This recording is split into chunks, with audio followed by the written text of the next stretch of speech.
shortly.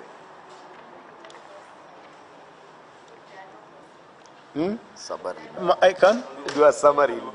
Summary in Luo. Oh, okay. Citizens of this nation would expect. NHIF was riddled with corruption that led to billions of shillings in debt still owed to many private hospitals. All these years, the government turned a blind eye as many hospitals went into financial crisis. The creation of SHA is believed to be a magic button that will solve our medical issues affecting Kenyans.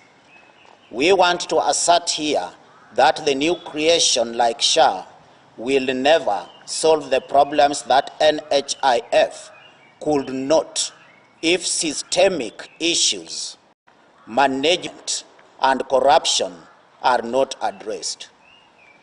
The scope of coverage of SHA medical benefits must also be commensurate with the member's subscription, and anything less must be rejected. We demand a comprehensive medical policy that will include employment and remuneration of all our medical practitioners.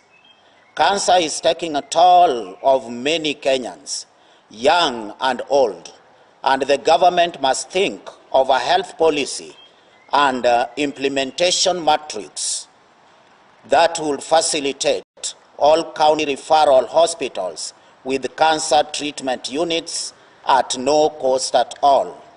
Let all public health facilities offer free medical services to all Kenyans. Just probably to add more concerns on SHA is the registration procedure. We appreciate is electronic and people try, while some are still struggling very much with registration and the payment of their monthly subscription. The unemployed are suffering most in the SHA.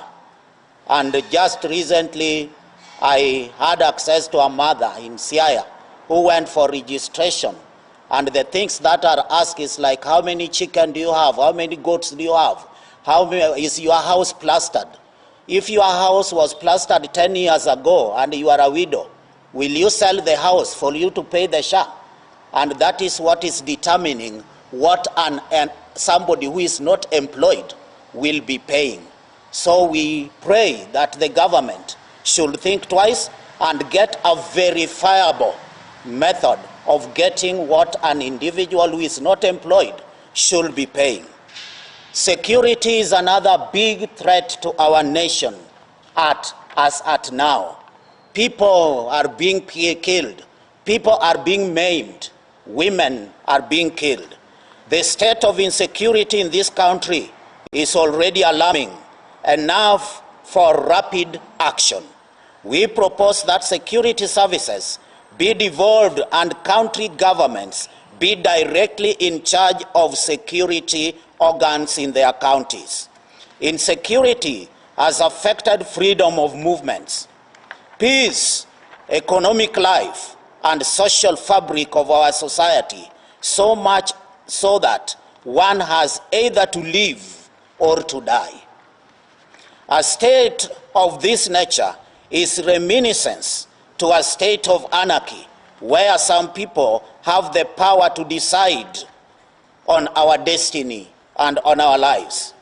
If only the amount of force that the government used to crush the youth uprising is anything to go by, then there is no excuse why the government and its intelligence department cannot apprehend the perpetrators of violence in our backyard.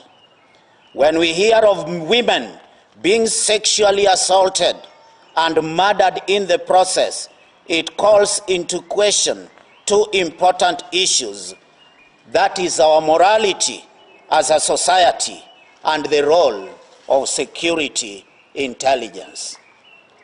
The challenge that we have is that at times we are seeing elements of discrimination in intelligence, where the targets are those who may be believed to be opposing the government instead